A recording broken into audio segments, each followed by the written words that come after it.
Thank you so much for coming, and it's such a beautiful night for this. I'm so glad. And it's good to see people in person. Just a little bit about Roz. Roz Dimon is an American artist who draws and paints in all media. Originally from the South, she graduated from the Lamar Dodds School of Art at the University of Georgia and moved to New York City in 1981. Her subject matter is American culture, secular and sacred. An early pioneer in the field of digital art, she invented a process for interactive art and storytelling called a Dimonscape. These works are in major museums, including our own Havens House next door at the Shelter Island Historical Society. She is a member of the Carter Burden Gallery in New York City and on the board of a rising movement called techspressionism.com. Roz is looking for nonprofit venues where this exhibit might travel alongside sponsorship. Please be in touch with her if you have any ideas about this or wish to collaborate. And welcome, Roz Dimon.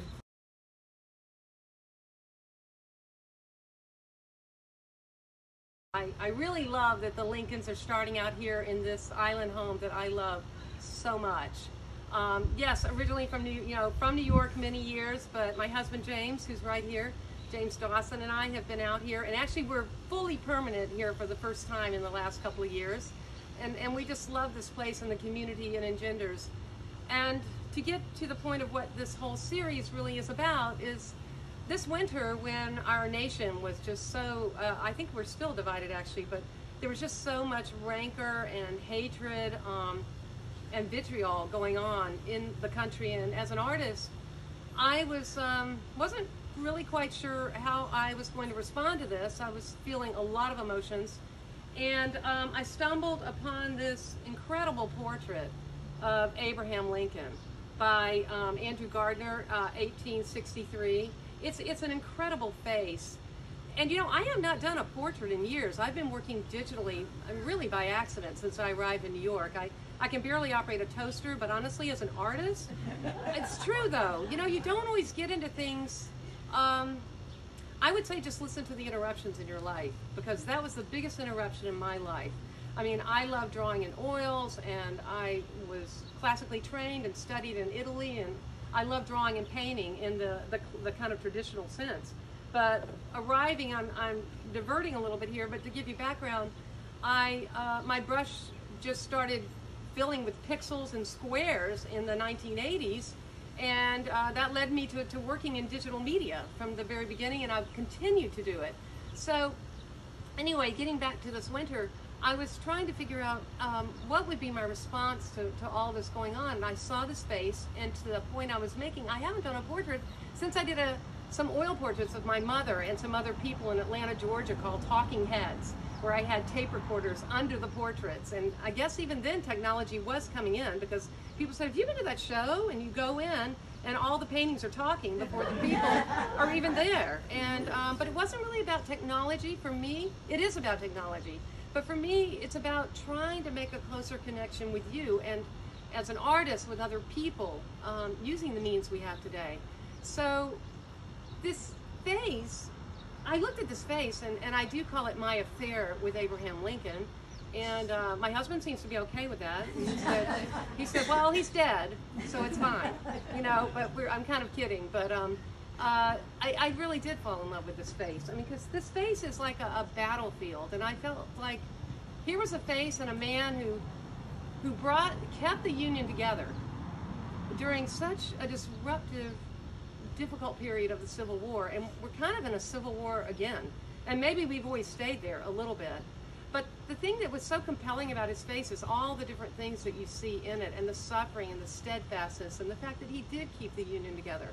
And one of the books that I was reading recently spoke about that kind of sacrifice. And you look at his face, and he did say, Lincoln said something to the effect that, you know, some things of purpose drive you to do things, and it might even destroy your very soul in doing it. But he did it. And that face, to me, sort of represents that. So I just started drawing this face. And I did 18 more, actually. Not every single piece is in this collection. But every afternoon, I would start looking at this portrait, and I would, this photo, I would just have it out. And I work this way. I mean, people go, what is digital art? You know, I don't have my computer here, but I draw with this pen and this tablet right here. And this pen feels my pressure. It feels my pressure, and it's just as emotionally responsive to me as when I'm drawing with a paintbrush and oils. So it's, you know, it's confusing right now for people because you can do a painting and make a digital print. That's one way you can use digital. But there are quite a few of us, and some of my friends who've been in the whole digitality scene are coming from other states, and I'm so glad they're here tonight. Understand that some of us were responding to this and saying, we want to draw with that medium that is representative of these times. I mean, we all want to take our computers and throw them out the window, and I do too. But it is the medium of our time, and I can draw with thousands of colors and get different sort of emotional impact. And the drawings in there, 11 of them are, hope I add this up right, 11 are digital drawings.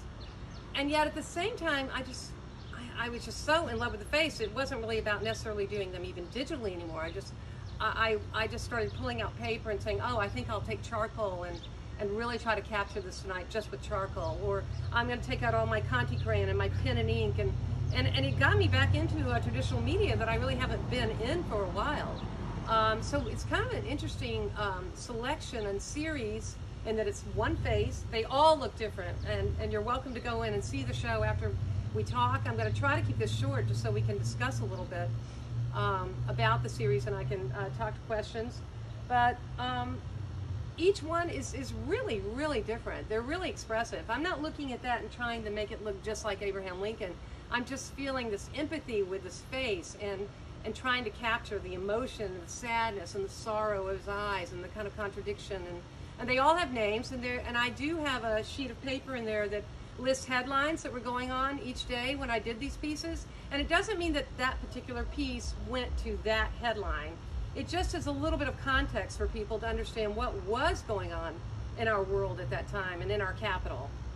And it's really, I think the larger point I'm trying to convey through art is, you know, whether someone's Republican or Democrat, you know, when I look at this face and look at the complexity of this face and think of friends I love and people who don't necessarily vote the way I do, I mean, every character is complicated. Individuals are complicated, and I just want us to get into more of a dialogue about that, maybe through this series. You know, these pieces, I sometimes talk to other people about how I want to bring hope through my art. And it doesn't mean I don't want to disrupt and make people think, but I do want to inspire, and I want to bring people to try to come together. I mean, I think the early cave paintings on the wall, sure, they're about maybe terrifying animals, but I also think they were about awe and about how we kill the animal, but they live with each other. I mean, it's just it's like the early shamans in a way, and I feel that all people could be shamans. I mean, it's not just artists, but I think that is something I feel deeply, and I'm also a religious person, as some people here know, and I'm not afraid of dialogue and debate. And I think it's fine to debate about these Lincolns too, because I don't see him one way, even though I lean to the blue, as some of my friends know. But for me, as an artist and as a human being, for me, the sparks fly in the center, and that's where it happens. And maybe we can think about that a little more. We can be a little more open with one another and think, oh, they did that, so I hate them. He was interesting, you know. He was a politician. I mean, some people have said, well, Roz, as you know, Lincoln was a racist. Well, he grew up in a racist nation. He was, you know, and I personally feel that the way we measure the character of a man or a woman is not necessarily what they were born or what they did, but in the early days, but what they became, how they changed. I mean, even George W. Bush, he was never my favorite, but you know what? I love the fact that he went into recovery. I mean, he changed. I mean, these are hard things to do. So Lincoln changed, and he kept things together. What else do I want to mention? I do want to say that yes, James? Why is the number one in the series? Number one was a rather abstract response to Lincoln, and it wasn't quite as developed as the others, but I think that I'm probably going to put number one in because everybody's asking me where's number one. And I do have a small picture of it, and it's in the exhibit that you can see. Also, number 6 is missing, and we just had a little problem printing number 6, and number 6 is coming.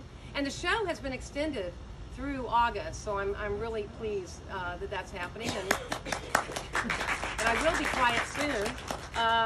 But I did want to say I'm very pleased that a couple of the pieces have been purchased, and I've asked the people if they mind that it travels under the collection of, and they've said that's fine, and I really appreciate that. But 11 of them are digital drawings, and there is an animated video going on in the exhibition that was done by my friend Peter Grossman, who's in the back seat back here, and I've worked with Peter a long time. And Peter made this really lovely video that shows one of the drawings of my Lincoln being coming up one at a time, and John Mark Beatty, who also, I work with a small team really virtually. We don't work together in situ, but on Zoom. It shows a Lincoln being drawn one mark at a time, a digital Lincoln, of which there are 11. But you can see all the marks coming up, and when you draw on paper, you can't go back really and experience that unless you take a video of the artist doing that. But in this case, it just shows the power of the digital medium and what you can do with it. So the digital drawings are small editions of 20, and the larger drawings are, of course, one of a kind. And I'm very, very excited about this series, and I hope it will inspire you, and I hope after we talk and discuss this a little bit more that you will go in and take a look. And I would love to hear from people about where this might travel and get sponsorship, because this is for me an offering, and I want this to travel, and I want it to create dialogue. And art can sometimes do that in a way where, you know, words don't, where people talk about things in a different way. Greg, hi. Hey, Roz. Greg Garvey, another digerati from the days of yore. Very, very talented digital artist. So a question I will ask you in person, but I'll ask you now. As you executed each one, and you finished one, and then you moved to the next, what did you look at from the previous that you decided, I'm going to investigate this, I'm going to change this, and what motivated them? Because you have a series. Yeah. And so it's like theme variations. So can you give us a little bit of insight, whether it was different gestures or different shading, balance scales, what was driving? That's a great question. I mean, honestly, I just couldn't get enough of this guy's face, and after I did one drawing, I just thought, you know, I really have to go back to that face again tomorrow. But I would know when the drawing was done. I tend to, the diamondscapes I do are like one image of millions of images in them, that they're more like novels, I would say. And I have one at the Havens house if you haven't been there. But these I feel are more like poems. So I go after something, I sort of know when it's done, and yet in digital you can always undo. So it can be very confusing for people who don't know where they're going. But most of the pieces, I did not look back. I would just put them on a table, not look at them, and I would do a different one the next night and just keep going after that face. But there are two in the series that do sort of play off each other, and it's number 17 and number 17 plus, and it's right around the time of the inauguration. And you'll see in every single piece, Lincoln has his bow tie. Very iconic part of the series and of this man. But there is a Lincoln it's a black and white Lincoln. All of these are black and white. But 17 plus is a blue Lincoln. What? There's a blue one. That's what I'm saying. Oh. It's great to have your husband to help. But anyway, he does help. He's wonderful, actually. He's great. But in your case, to what you're asking, I actually took the black and white because I could digitally, and I felt like I wanted to change it a little after the inauguration. But it wasn't just about going blue or democratic. It was also about blue and sorrow. And so it can be interpreted a lot of different ways. But it's called My Bow Tie's Gone Blue. And I did actually, because I am also online a lot and talking to other young digital artists, as well as people I've known a long time like Greg, and working with Texpressionism and my gallery, I just put it out to everybody and said, look, if you have a little blue, something blue that you'd like to put in the bow tie, send me your image and I'll put it in the bow tie. So when you look at that particular Lincoln, on Instagram I cite every single artist. In this piece I haven't done that. but it's very small. But it was really an exciting sort of collaborative project, of which Gail Levin, noted art historian, who's here tonight. I'm so glad she's here, and also talented artist. She sent me one of her images, and so Gail's in there, and I'm not sure. Anna Fitzgerald, great friend and creative spirit, sent me one of hers. So when you look in there, there's 16 different Lincolns in there for the 16th president. So yeah, does that help a little? Those are the only two that really Within riff. the bow tie, I don't understand. They all have a bow tie. But these images were in that one. They're all in that bow tie. Yeah, I can take in when you're working digitally, you can take other images and place them inside your images. So it's a little bit more like what I call my diamondscapes, where I'm doing a large image of multiple images, but I'm still using my brush and deciding where does the color go and where does the form go and the shape. And I think that's a new rising visual language that is going to bring a lot of understanding to where we are today. Peter. So you said there are headlines or pieces of news that are happening that day. Did that affect our drawing of that thinking that day? Probably, but you know, I listen to different headlines. Yeah, I think so, but I think larger than that, the only reason I actually printed the headlines is just to kind of remind us of what was going on at that time and when did these drawings occur. It's not like they're really linked to that headline in particular. I mean, I drew from CNN and MSNBC and Fox News, but it was more the larger thing that was going on in our country that I was really responding to day after day after day. Yeah. Hi, Nancy. You said that you put your drawing down, and you literally not look at it from the day before? Oh no, I would look at it. Yeah. Well, I mean, I think when you because you see it differently the next morning. Oh yeah, absolutely. You see it differently the next day and the next day and the next. And yeah, no, I would keep looking at it. And I did some, of course, that I didn't keep. You know, I'd tear it up or start over. But to that point, though, when I hung this show, because it came out of me, I've never had a series kind of come up out of me like an eruption like this over such a short period of time and so many pieces about one face. So when I hung this show, and Shelter Island Library was so gracious to say, because you know people didn't know about COVID, what was happening, they said, yes, we'd love for you to be our first show this summer. I had to really hustle and get 18 pieces framed.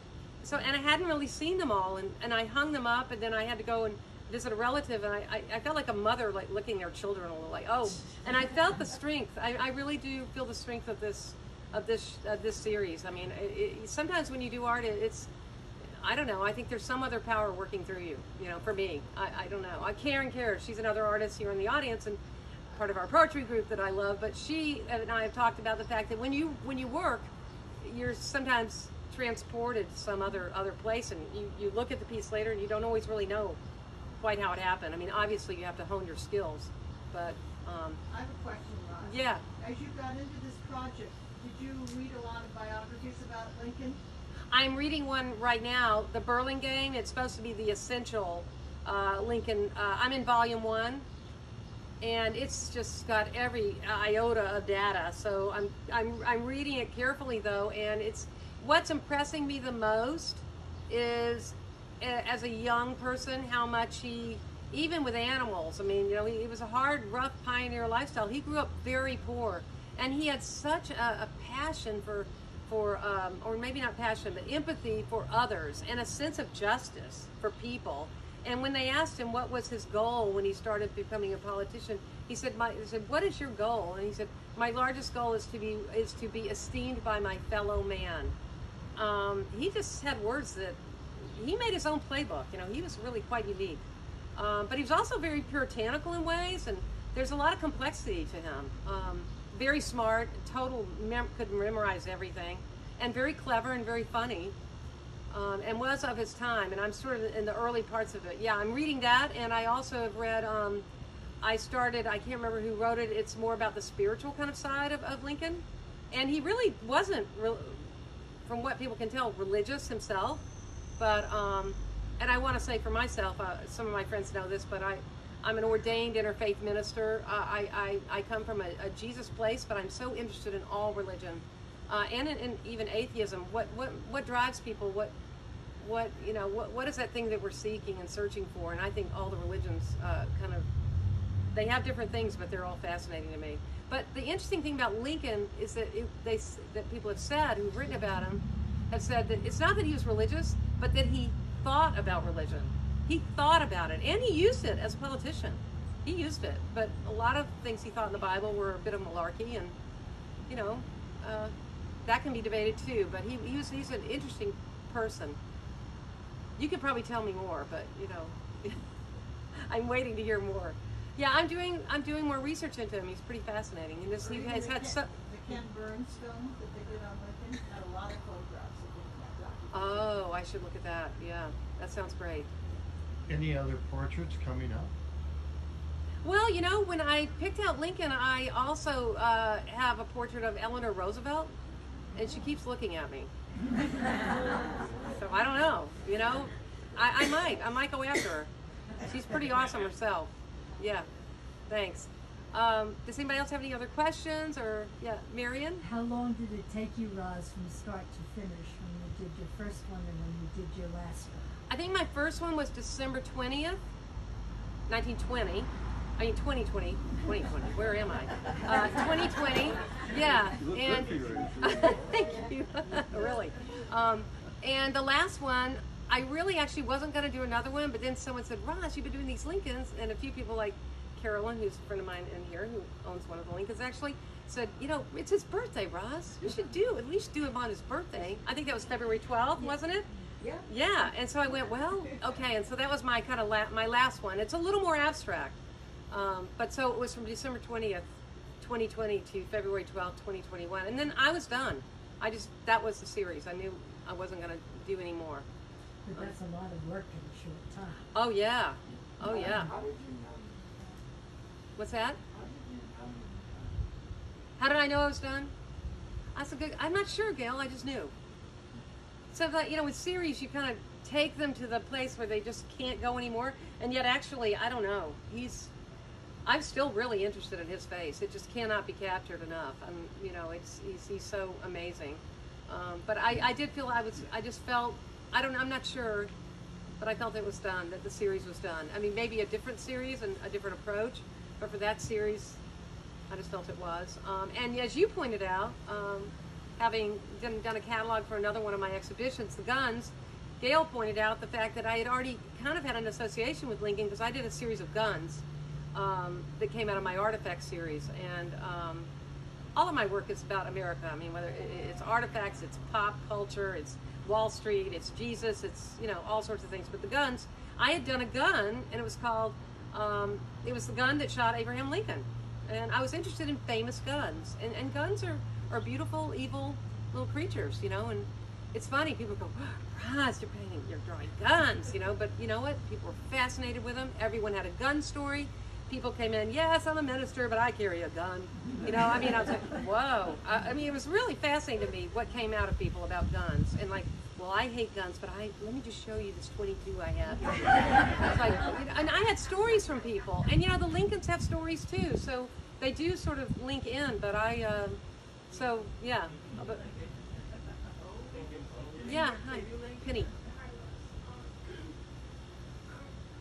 I was watching, as this series was going on, posting them.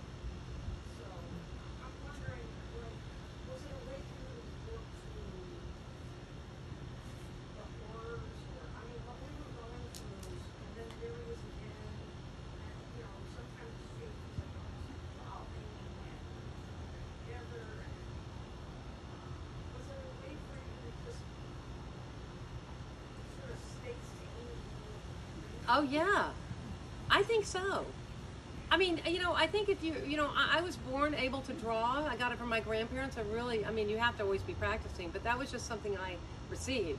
And it's wonderful to be able to draw, but, you know, it's that thing in an artist where you have to, you must, it has to come out. It's very cathartic. Oh, yeah, it's like I mean, Picasso once said, you know, I'm not really alive unless I'm painting the scene I'm looking at.